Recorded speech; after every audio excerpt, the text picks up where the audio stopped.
Welcome to Home's Room. Just like Homeroom, we start off our day getting together with our homies, swapping stories, even a little kiss and tell action. This podcast contains language not suitable for younger listeners, topics about sex and mental health. Discretion is advised. Our views are our own. Let class begin. Welcome back to another episode of Home's Room. This is a special episode, especially because it happened to be a weird goal that I didn't see originally, but now it's like, man, I might as well just do it. And that's 52 straight episodes dropping in a row, no missed weeks. And I couldn't think of a good idea for like what that episode should be, because it's kind of a birthday, but also this thing grew organically. And then it hit me like the crushing weight of the ocean. I wonder if you can guess where we're going. And by that laugh, you can tell my co-host is also here. Hi, friends. It's Caitlin. What's up? This is a different format from the first interview that Matt had with Seamo. But hi, it's here, Caitlin, your wonderful co-host. And 52 weeks later, I'm just happy to be along on the journey and here to interview our new friend that I was happily able to creep on her Instagram a lot earlier today. So, with no further ado, Glad you did. Welcome, Seamo. How are you? Welcome back. I'm good. I'm so excited that I got to be the first guest on this show and that I get an anniversary episode. This is so legit. Well, I'm glad. One of the things that I really loved is like, not only were you the first interview for the show, you were like my first audio interview like ever. So I was super happy you took it easy on me. Like I said, you were concussed then, and I felt real bad. I had gotten in a car. Concussed? Yeah, I had gotten in a head-on car collision 2 weeks earlier, and I'm weird when I'm sick or I'm injured. Like, I always just have adrenaline and I'm just like, I need to do stuff. And I remember I was like, I couldn't look at the computer and edit like I do all the time because I had to watch TV from across the room and with sunglasses on. Oh my God. And so when Matt was like, you want to do an interview? I was just like, I can't do anything else right now. So yeah, let's do it. All right, I don't want anybody to question our dedication to our Home's Room listeners, but, you know, Matt and I have showed up in sickness and in health. We've shown up in all kinds of different situations. We have never shown up post-concussion, Seamo. So I'm really excited that that's something that you decided to launch into. 'Cause holy shit. That's awesome. Glad to take one for the team. I appreciated that. But yeah, so like I said, this is a 1 year later episode, and a lot has happened in that year for both the podcast and you. And one of the things that like I just want to say first, and like I am super appreciative that you took the time to do this. Number one. Number two, I'm going to try and say like way less in this interview than I did in that first one, because that bugged the ever-loving crap out of me. I still do it. I've given myself some grace for it, but it is the most listened to episode we have. And that could be because it's the very first one, so that's where people start. Or you could look at it how I look at it, that even this long after, with all of the episodes that we have and all the different people that we've talked to, this episode, this interview with you is not only the most listened to, but one of the ones I get the most feedback on. People are like, man, this thing, and it just like sat with me, or I had to pause and go back, or I had to like sit and like digest some of what you said, because I just wasn't I didn't know what to expect, but I wasn't expecting that. So your words hit people's ear holes really well. Wow. That's amazing. I want to hear what feedback we got. Wow. That's awesome. One of the things that you said, I will not quote this one because I don't have the quote, but I remember it distinctly. You and I talked about roller derby, and you're a roller derby person. I'm a roller derby person. Mm-hmm. And you talked about like the organicness of the way they teach you the sport, and the first thing they do is teach you how to fall. And that one thing, so many people responded with that. I never thought of Derby that way. And obviously we both probably know a lot of Derby people. So anybody Derby related, that was their first like huge takeaway where they're like, I had to listen to that like 5 times before it just like hit me like, man, that is a really good metaphor for life. Right. So, exactly. I listened to that interview today just because I wanted to get back into like, what did we talk about? What things, like what was the vibe like? And I can't help but ask now, like, are you still as jazzed about having been a guest then as you are now being a guest? I'm probably more jazzed now, but I'm able to take it in a little bit better because I'm not concussed now. But no, like after listening to like other episodes of your guys' show, like especially when you came on, Caitlin, like, oh man, I wish I could think of a specific moment that you guys were talking about something, but it was something very serious and intense and probably had to do with like women's issues, because that's something that I think about like all the time.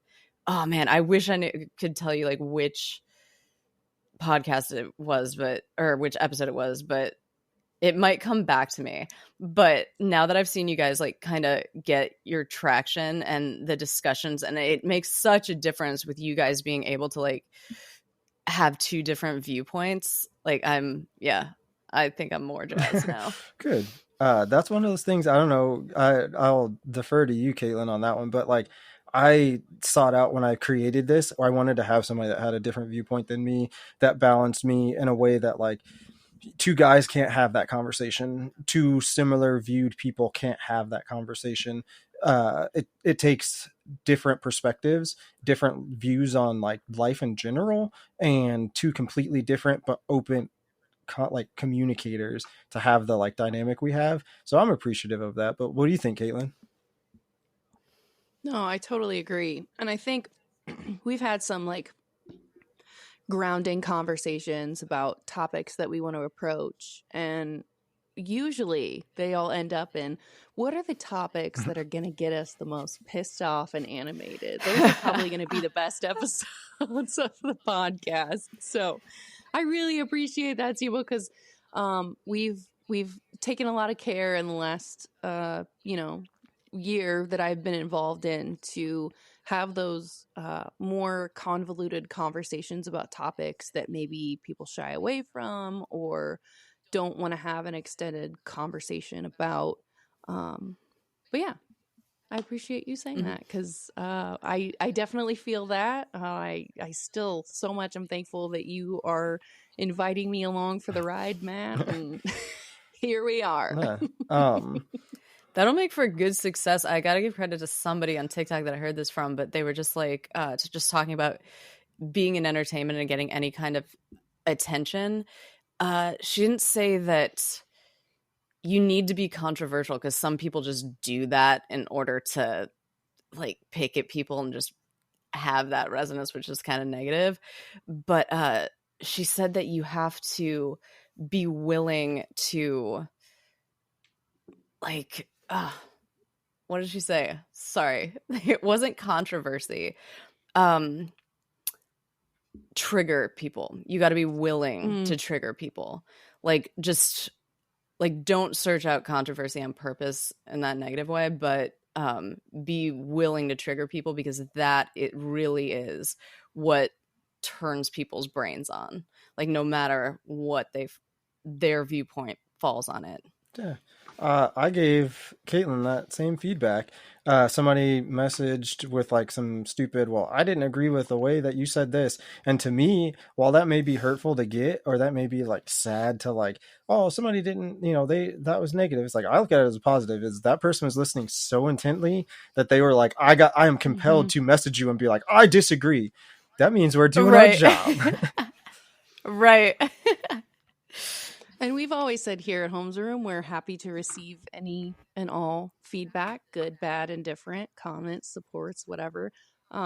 If there's somebody that feels so compelled to go out of their way to tell us that both of us or either of us had an opinion that they don't agree with, that means that they were paying close enough attention to have a differing opinion. And maybe that was an opinion that was not represented in our initial conversation. So we're always very happy to get that back.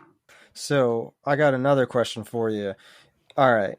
You were on the podcast, and then at that time you were working on your new feature. You were also getting like kind of nostalgic for Pink Elephant, and then you did the thing that I was like waiting for. You recut it and got really jazzed about recutting it, and then you dropped it. I watched it, and just seeing that energy from you, like 1 year later, how did Home's Room affect that part of it? Did it re-inspire you, or did you just It honestly did, and it was a big sign. Like, it was just the fact that you asked me about Pink Elephant so much. I saw it as a huge omen. I'm a big like searching for signs person, and I'm always just like, and also I'm just like a super Aquarius, so I have to like double down on my existentialism about everything that's ever happening. But yeah, that really did like re-enlighten me, because what had happened was so when I moved to LA, I kind of gave up my videography business because I got this really good camera gig, and it just took care of me in a way that like I could just be, I call it lazy just because I'm just used to being an entrepreneur. So if I'm not doing like everything, I'm just like, oh, this is a lazy job because I'm only doing one position. But they ended up going out of business, and everybody I know just lost their jobs overnight. That was a couple months before I did that interview. And everything was pointing towards this huge, like, the universe was just like, we're going to force you to do your own art. And in my mind, I was just like, in this capitalist like hellscape, that's so impractical. That's the most impractical thing that could possibly happen. And it ended up being like, it's been the most stressful year, but I've gotten the best stuff out of my art and my life out of it. And everything kept pointing me to look at Pink Elephant again. And I had truly just shelved it. And I kept thinking of it, like, every time I showed it to somebody, like, I've only shown it to maybe like some actor friends that I've made here. And I'm just like, this is my first thing. This is my first thing. And I just cringe at certain parts. And then I just got to the point that everything I was applying to, just, it wasn't, nothing was panning out. All I was doing was just like running this Airbnb out of my house. And I was just like, all right, so I've really got nothing else to do. And I've got so many signs about Pink Elephant. I don't know why, but I just realized that I never actually printed it out in 4K, because when I finished, I'd shot it in 4K, but my cameras were way more powerful than the computer hardware that I had at the time. So I ended up just printing it out in 1080, I think. It might have even been less than that. And I was just like, oh, well, I've had a computer that's that powerful to do 4K for a couple years, and I just didn't want to look at it because I didn't want to cringe. And when I opened the project back up, I was just like, you know what? I've got time. If I cut this first scene like in half, the movie's going to move so much faster. And then all of a sudden I was just like, there's a lot more I can do on this. Shit. I'm going to look at this whole movie. So I really went through every folder. Don't ever throw away any of your art, like any of your work. Like, can confirm. I knew that I was like, there's no reason why I should ever throw away any of the raw files of this. And I kept everything. And I went through every single thing, just making sure, because it had been 5 years since I finished it. And nobody helped me on it. I was the head of every department, and all of my heroes and everybody that I'm looking at now, nobody I know has done that. Nobody's been the head of camera, directing, writing, production design, everything. And I was just like pulling that out of my ass as I flew on that movie. And then after that, just use that equipment to give myself like a little videography career. And then when I came back and looked at the movie, I was just like, wow, I didn't even realize how much I've grown, how much I've learned in the last 5 years. Like, I'm massive now. I was just like, now I can go back and be the help that I needed back then. And so I just like, I recolored a lot of it. Like, that's one of the things that I became really good at was coloring. I had learned a lot that there's not a lot of exposition that needs to be done. So there's a lot of stuff that got cut out. There was a lot of stuff that I thought was cringy that I had to put back in because I had been really self-conscious about my special effects makeup just because it didn't look like anything I'd ever seen before. And your art is never going to look like you didn't make it. And so that's what when you see your stuff and you're just like, it's probably because it just looks like you did it. And you've never seen anything like that before. But if you take years off and step back from it, it looks very different. And I was able to be fortunate enough to actually have that like vantage point. And so, yeah, I went through, recut the entire thing. And then, it was so meant to be because immediately, like, I think within 2 months, I got like 17,000 views on YouTube, which I was not expecting. It's in the middle of, it's licensed to like six platforms right now, or I actually haven't checked in a week. It's not up yet. It might be by the time this airs, but it got licensed to it. Like, people were responding to it like in a professional distribution sense way better than they were the first time I made it. And I was like, I'm so glad nobody actually saw this the first time around, because I actually got my second chance. And then it also, just doing that, I was just like, okay. So another thing I've been putting off because of self-consciousness for years was the making of, because what I wanted to do with that was to show people that you really can make a movie from nothing.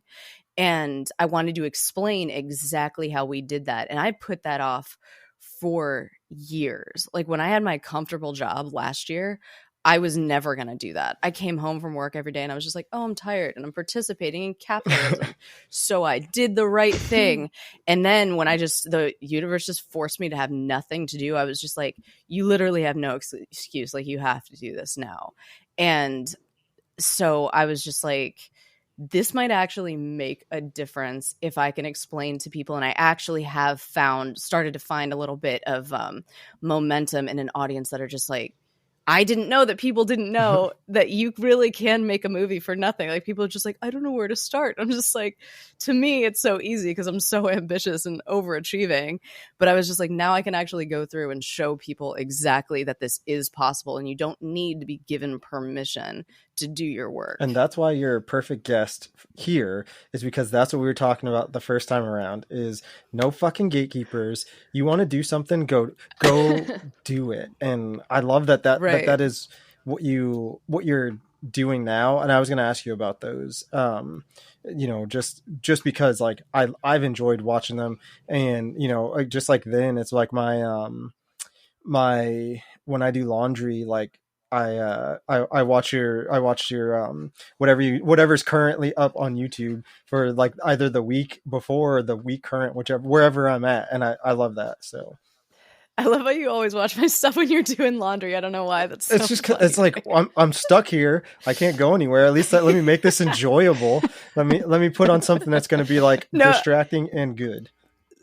That's why I do the same thing. I'm always just like, I need a good movie. Like, I need like a thinker while I do laundry. Like, it's a event for me too. So specific to Pink Elephant, I'm sitting here looking at your YouTube channel, looking exactly at the video that you're talking about with almost 17,200 views. Amazing. What inspired you to actually write or direct or, create this film about Hurricane Katrina, about the community who's rebuilding afterwards, and specific to the main character, the volunteer who's befriending a hallucinogenic alcoholic? What inspired all of this? Like, did you live in New Orleans? Like, did you do you have any personal connection to that tragedy and, Hurricane Katrina, everything that came after that? So in regards to just making the movie, I was going to make a religious themed, somebody trying to find themselves. Like, I needed to do like a really deep, not coming of age, but I was like somebody like creating religion type movie. no matter what. And then when it was time for me to make that movie, I just based it off of the settings that I was in. I had gone down for a week in college on a spring break type of mission to rebuild. And it was super, super brief. Didn't feel like I was really making a difference. And so after college, I went down there and did long term rebuilding. It's just an organization that rebuilds the lower Ninth Ward because there were theories that it will never be rebuilt. It was just completely trashed by Hurricane Katrina. And so it kind of depends on these organizations that are rebuilding. And then while I was down there, it's really autobiographical, a lot of it. Like in the very beginning, how she has a problem with the guy that she's rebuilding a house for. He's like sexually harassing her. Like that happened to me. I was just like, if I'm going to help people, I was just like, I can't do it for people that I do not fuck with. And then it just like, it messed with my head because I was just like, am I allowed to make that judgment? I am also volunteering my time. And it was just such a thing where I was just like, am I allowed to be this self-righteous about it? But I'm uncomfortable. I'm not, this is not what they, in the brochures, they say that it's like, this is so complicated. And then there's some stuff that you want to do, but it's just not your place to do. And I was just like, I need to tell this story. I'm going to blend this in with the creation of religion thing, because that is the big separation. Is there's a huge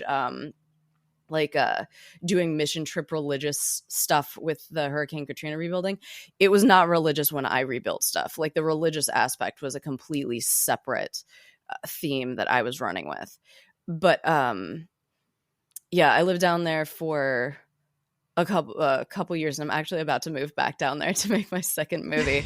But yeah. Well, it is not a small sacrifice to append your life and relocate down there temporarily or however long you were actually down there rebuilding. I think that gives a really unique perspective to the gentleman who is sexually harassing and, you know, giving his fun feedback, as us gals call it in the workplace. Fun That's a really unique perspective too, just because you're there giving so much of your life, so much of your personal you know, you're appending your physical location, you're leaving your home where your roots are at to go down there and help rebuild a community that has been devastated by Hurricane Katrina. I think in our day and age, there are several landmark, you know, natural disasters or terrorist threats or dips in the economy. I'm so tired of living in unprecedented times. I don't know about either of you. Same. Been done with it. Hurricane Katrina was definitely one of them. So to make the conscientious choice of leaving your roots and even temporarily relocating down to Louisiana to help rebuild after this horrific natural disaster that captured our nation for quite a while. I think it's a really interesting perspective that you captured, and I'm actually really thankful that you decided to capture some of the uncomfortability. I think that is an interesting perspective that a lot of people, specifically people who are not women, that maybe won't be able to relate to that perspective, but might hopefully get some insight into what that is like, you know, whether it's being in your professional field or it's deciding to relocate to a whole different community to help rebuild a community after a horrific natural disaster. Things like that affect us in all walks of life, in all places, regardless as to what you're wearing or what you're asking for or any of that, you know, fun, almost borderline cliche, I guess, things that come with that. So I really appreciate that you took the conscientious, I really appreciate that you took the serious creative choice to capture something like that. because I don't think it's something that a lot of people would consider specific to that situation. Thanks. Yeah, I got a lot of pushback from the organization that I work with for telling that story. And I don't know if they thought that it made just the volunteer work look bad. I'm not trying to make it look bad. I'm just trying to make it look as complicated as it is. And with the synopsis says that she befriends a hallucinating alcoholic. So I did work with some people that were not volunteers, that were there because they were doing some sort of court mandated community service. And I've had a lot of people that I don't want to call it a bad habit, but I've just attracted and been drawn to people that kind of like, you want to see the best in them, but they've done not great things to themselves and those around them. And that's what the main character is kind of drawn to this new friend, because they kind of bond over the fact that they kind of have a bad attitude doing that work. But I think that what she's doing is she's actually trying to save him too. And just from himself, basically. And that's just basically her in the movie, that everyone that she's trying to meet in her own way, she's trying to pull them up out of themselves and trying to figure out how to do that without being self-righteous and let go and not have control, which I think is, I've never seen told before, but is this really specific human struggle. Oh, absolutely. So you said something a while ago about never throwing away your art, but also looking at your art with like a years later, like almost skill set. And I think that that's something that like should be, I guess, more common with artists. I know for me, when I think about everything I know now, and this is like a car guy moment, but everything I know now, if I knew half of that when I was younger, I don't know where I would be now and what things I would have been able to accomplish and what stylistic choices I would have been able to make and do on my own and not feel like we're unobtainable. And I think that, for you, in the sense of doing like the behind the scenes thing, I've personally I know a little bit about video editing. I dabbled in it. My computers were never strong enough to really do it. So like it's always becoming like I can do some quick edits, make stuff look cool on my phone, because your phone is, with the right apps, as a supercomputer, depending on what you're trying to edit. But for me, watching another artist honing their craft while also teaching other people how to do this, it's just such a cool concept. What really pushed you to not only like do them, but actually like manifest them into existence and sharing them? I'm looking at the people that I look up to, especially people who do stuff independent of the industry. And I just consume as much content as I can just because I just need to know. And then when I've realized that I have so much knowledge that I have never seen anybody do, I need to put that out there. And yeah, with the gatekeeping, I don't understand why people do that. I want to see shit that's not mine. That's good. If I can help, let me do that. And I also want to take power away from the industry. There are these big budget things that have no heart, no story, that are just getting pumped out because they can, and they have to because it's a business. And I'm gonna sound like such a hipster, but there's so much stuff that's beloved that would never pass a pitch meeting now. Something like Edward Scissorhands would be so weird. No one would publish that now if you hadn't heard. You know what I mean? And That's such a good point. Right? And I'm just now that equipment is very much so available. It's insane how quick it's becoming available too. I really think that quality stuff that you can't even tell that it's not studio made is really close to being pumped out here in the next couple of years. But people just need to know that it's possible and that the resources are easier to get than you think. Yeah. Partially you're a guinea pig because Caitlin and I haven't done too many interviews together, so we're trying to figure out who's going to fire a question at you. But you brought up equipment, and I have to ask this question only because like 2 weeks ago, maybe, and if not even, it might have been while we were watching movies over like our Thanksgiving break. But we were talking about drones and how much drones have revolutionized filmmaking, but also independent filmmaking, because now the quality of the camera is decent. Mm-hmm. The affordability of that camera and that drone is within reach for some people. And I just wonder, you know, for you, like how much has that kind of technology and accessibility, like if you had that level of, you know, obtainability when you were first starting out, like what do you think that would have changed? Do you think you would have gone in a different direction as far as, you know, films that you could have made? Or do you feel like you would have, you know, kind of just started the same path, just way sooner? I feel like it would have just changed what I made, because I don't think I could have started any sooner. Like Pink Elephant took me a really long time. And if you would have told like 22-year-old me that 10 years later I'd be working on the same movie, I would have been very upset.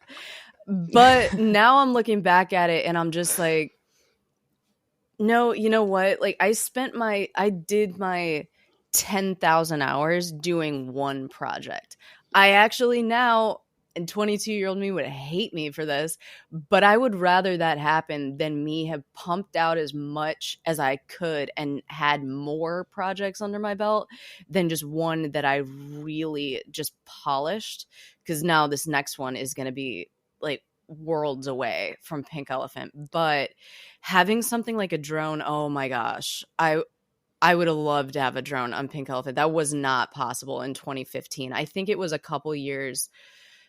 When would that have been? I think it was like 2018. As soon as I saw DJI's first like miniature, like really affordable drone, I got that for my wedding business. I think I put it the second I saw the ad for it, because it's the same brand as the stabilizer that I use, and I just, as soon as they announced it, I had that on back order. I was like, this is such a game changer. And now there's a couple drones that are so good, you don't even need to fly them.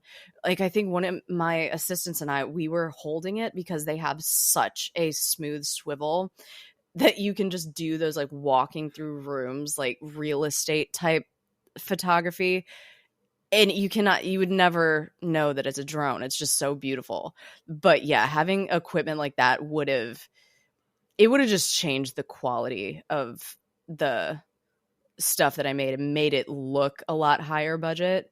Because higher budget is a look. That's what my favorite review of Pink Elephant, but it was such an insult at the same time.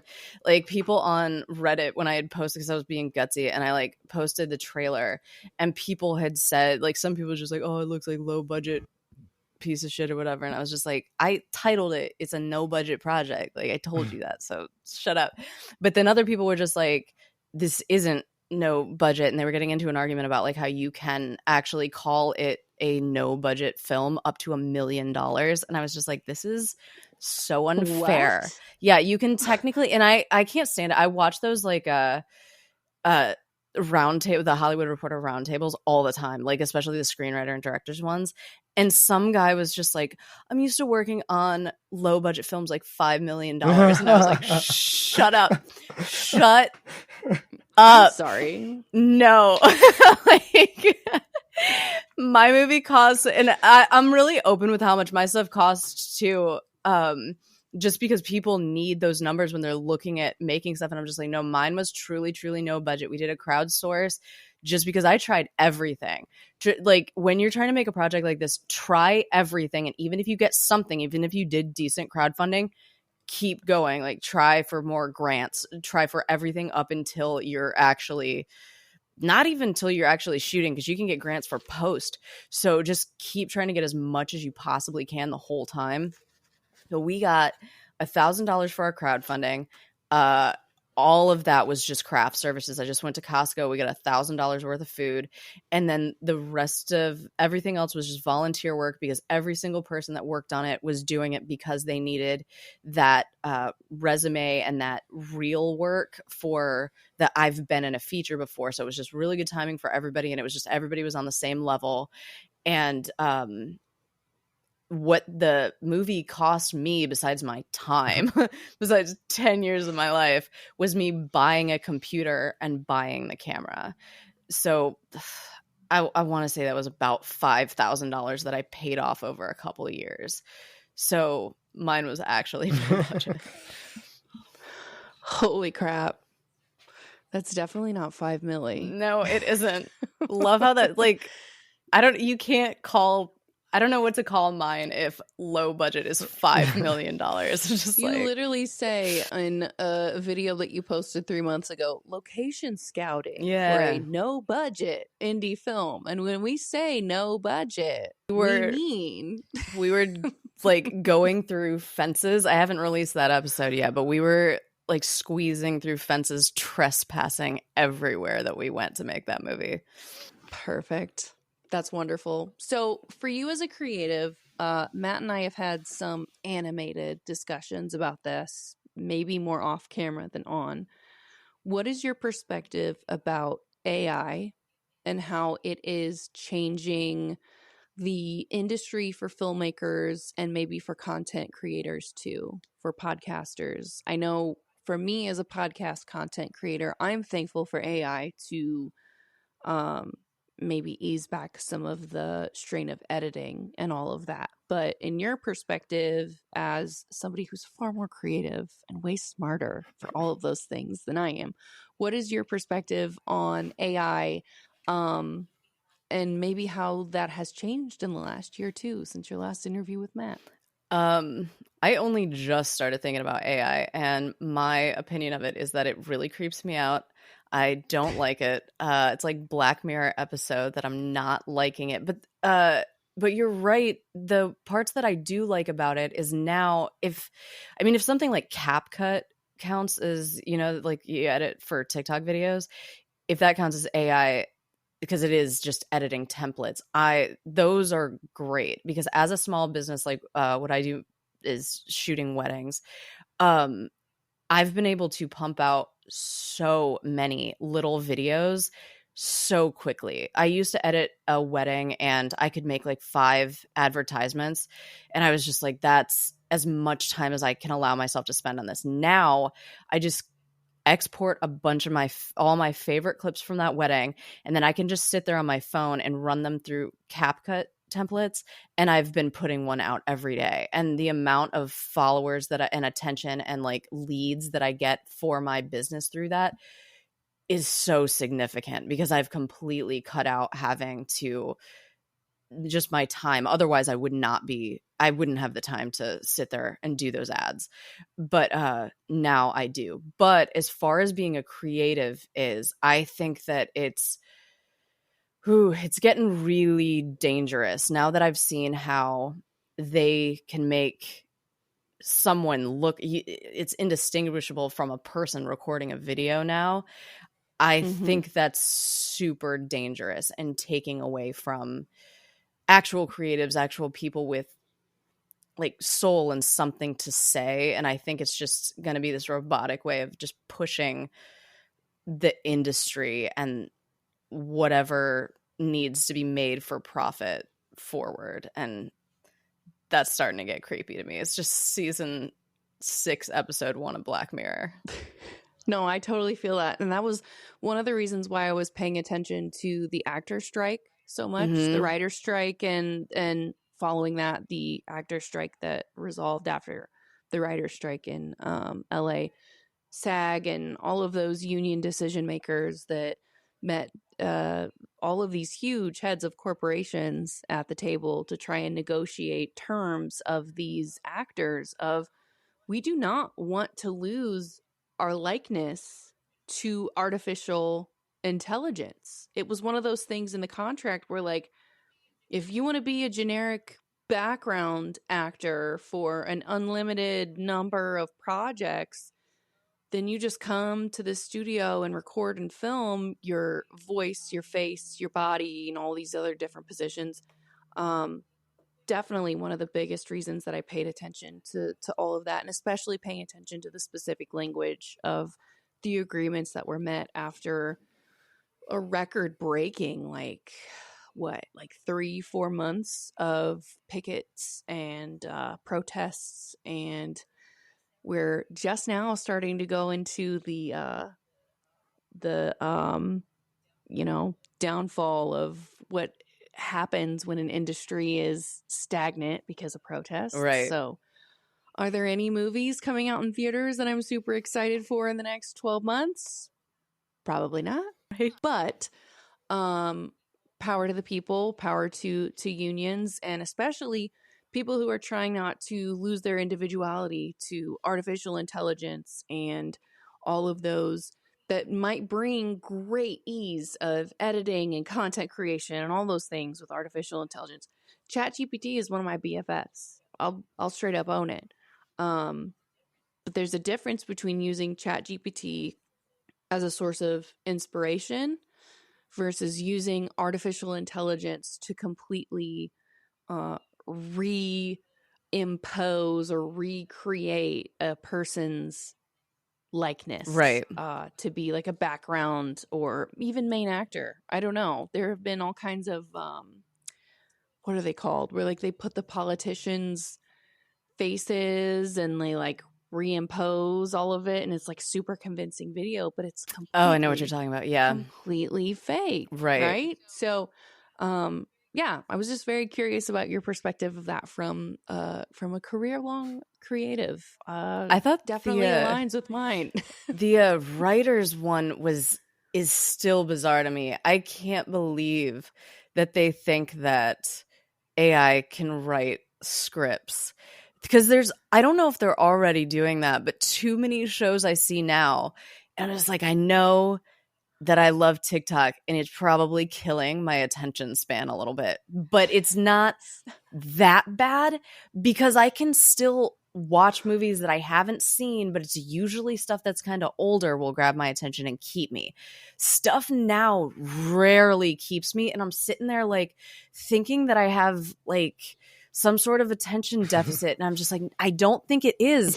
I really think it's this weird lack of soul. And if you're paying attention, sometimes there's just shows where it's almost just like they're like, all right, say whatever you want and action, and there's no story anymore. And I really think that these are the ones that the AIs are writing. They're not words. I've seen that with like blog posts and other content that AI or specifically ChatGPT has put out, and I'm like, I feel like it's almost like a second instinct where like you can tell like a human didn't write this. Like the tone of it is just not flowing. It's not very organic, that kind of thing.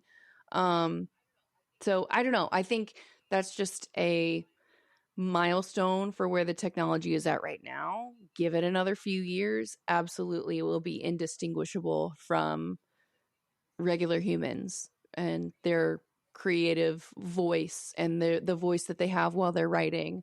So I really appreciate your perspective because I totally agree. I think at this point, maybe the technology is limited, but that's just, I mean, look at the film industry and how much it's changed even in the last 10 years, specific to like Netflix. Like I still remember getting DVDs shipped to me in the mail. I forgot in an envelope. That was a thing. You're right. Right? Netflix used to mail us DVDs, and now it's a whole ass, we're going to charge you a crap ton more because now we're introducing ads on the platform. Like if you look at how much that industry and that specific platform has changed in 10 years, who knows where AI is going to be specific to the field of creatives and putting out creative content is going to be even in the next 5 to 10 years.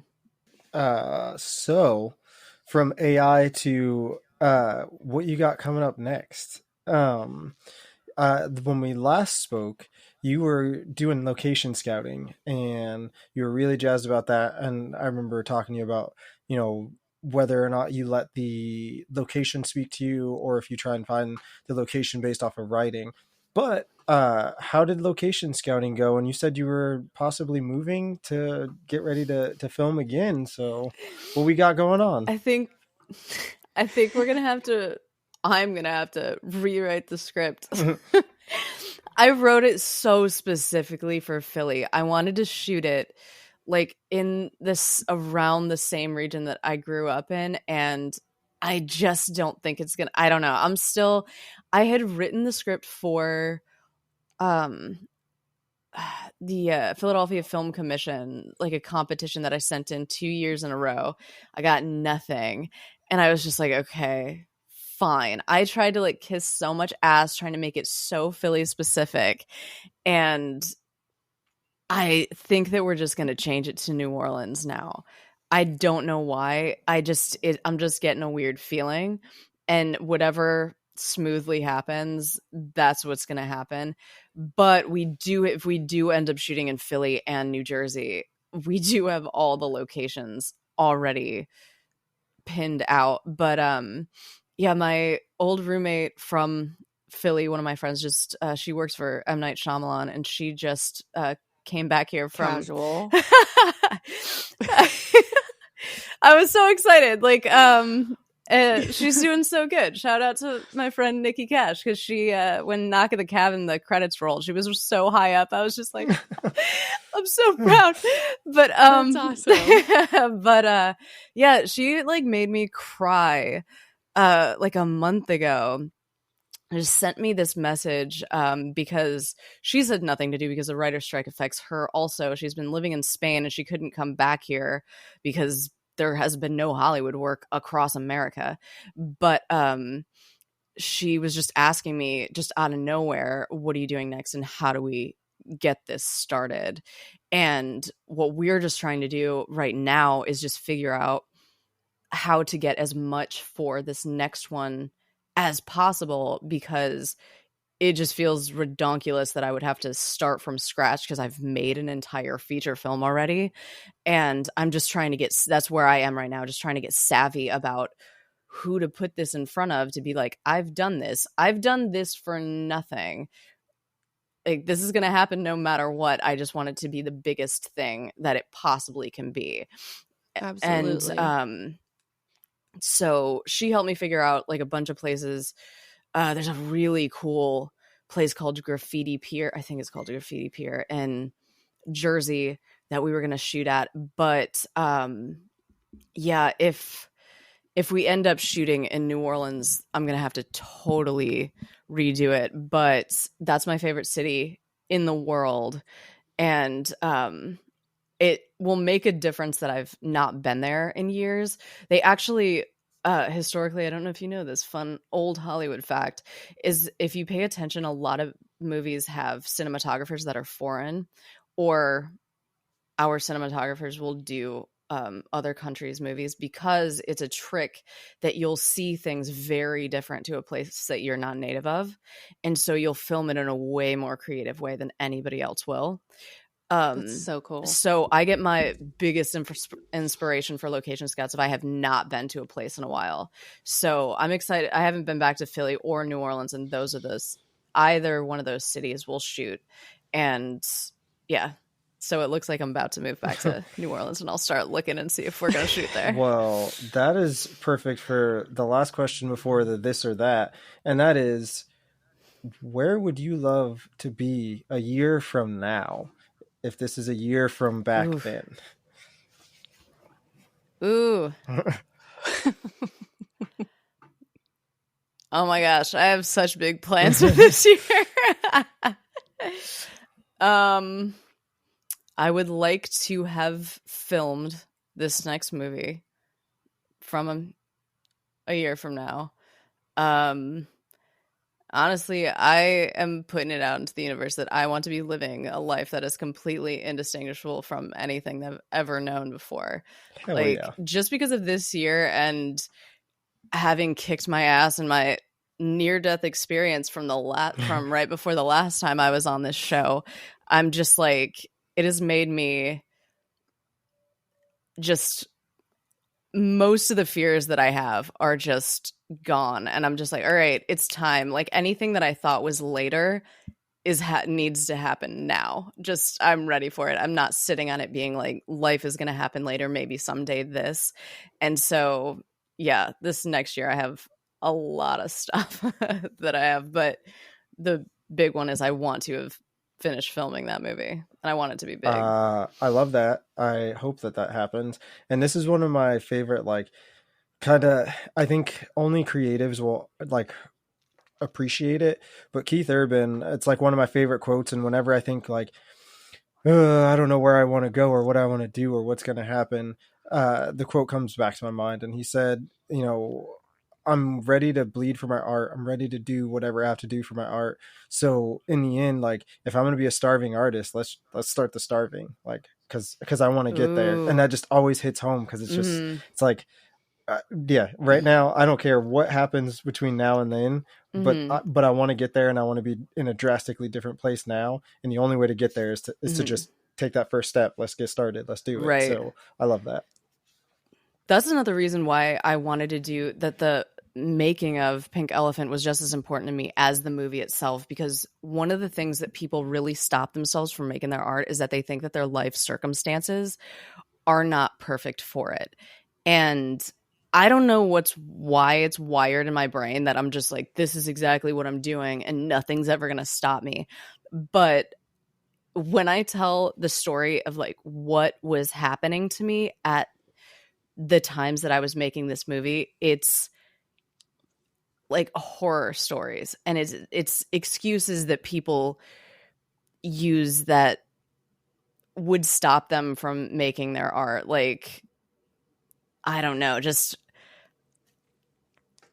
I don't know anything, but I'm just like, no matter what is happening to you, live a life holistically as an artist in which you have what your point of living is, which is to be making that project no matter what is happening. And sure, like, you might have some setbacks or stuff that kind of delays you a little bit, but you always have to keep your eyes on the prize and be moving forward, and do not let it sit for too long.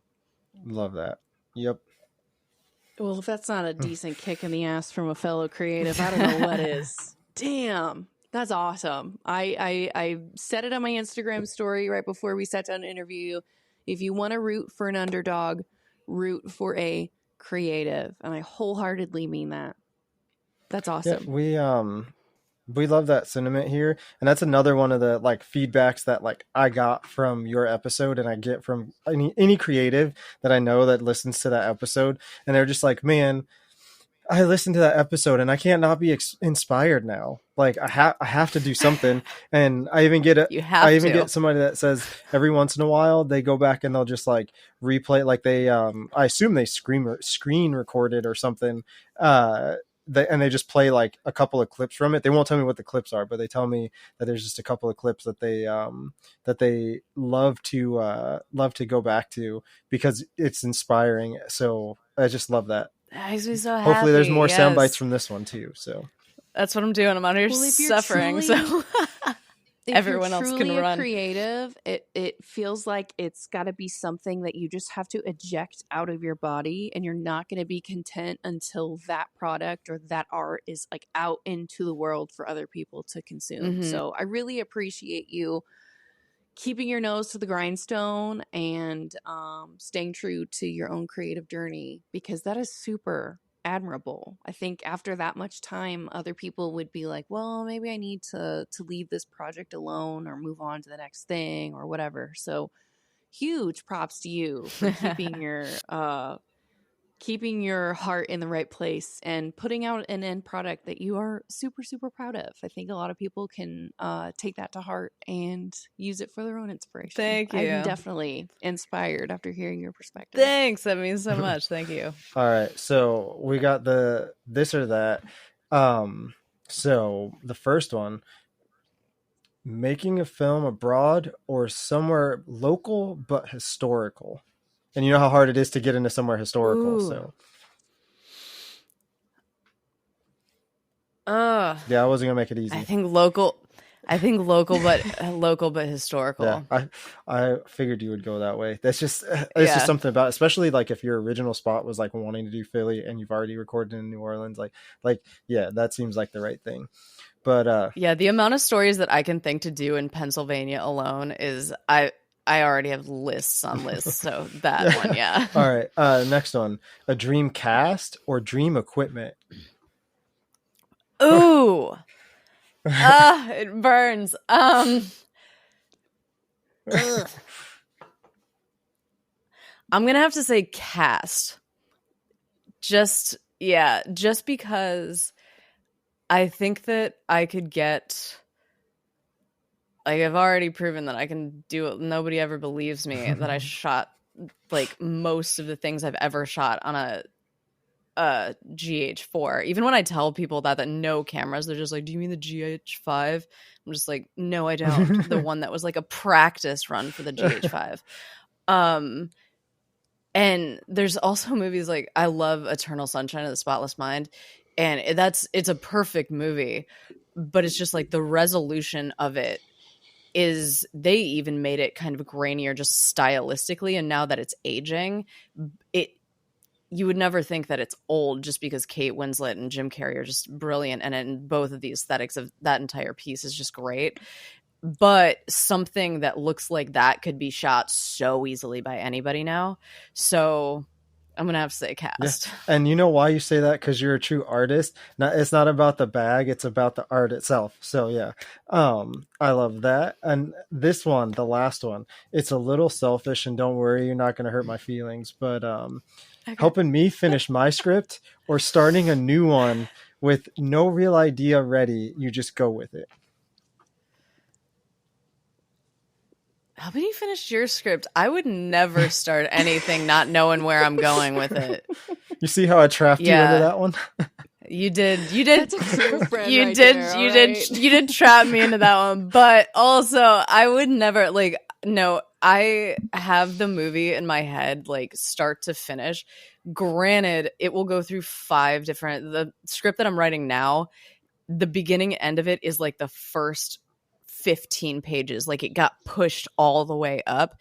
Like it got new endings like the further it went. But I will never start something without pretty much knowing where I want it to go. I'm the same way, so I feel that I don't think I could start something and be like haphazard. Like maybe it takes me new places that I wasn't planning on going as we go, but like definitely I need to know where it is. And like a shameless plug for myself, I haven't written in a really long time. I've been like whatever, feeling the feelings and whatnot. And the other day I decided to jump back on my blog and wrote a post about like being lonely and what like loneliness feels like.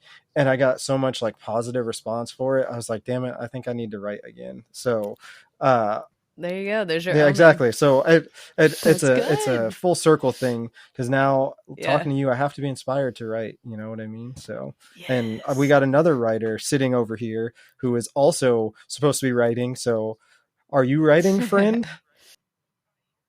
I am writing. I'm writing more blog posts. I am working on a super off topic, off of anything that I've done memoir-wise manuscript. But other than that, I'm just here surviving toddler years of motherhood. Aw, that's all I got. And that's all we got, because it's the end of the episode. So thank you for being back again a year later, and hopefully, you know, everything is swimmingly well, not only when this episode drops, but also a year and beyond from now for you, my dear friend. Yeah. I'm so honored to be you guys' repeat guest. This is so awesome. Please, all of our listeners, go check out Pink Elephant. It is out now on YouTube. We will happily link it in our description. Give her a like and a follow on YouTube, Instagram, all of her other social media platforms, TikTok as well. All of that will be linked in the description. We adore you, and we will catch you next week on the Holmes Room Podcast. Bye. The bell is about to ring. If you want to drop us a voice message or simply ask a question, you can do that by clicking the link in the show notes below. Be sure to leave us a 5-star review. It helps more people find us. Theme music by Kinsey. More music available on Spotify. Remember, every day is a class. Go learn something.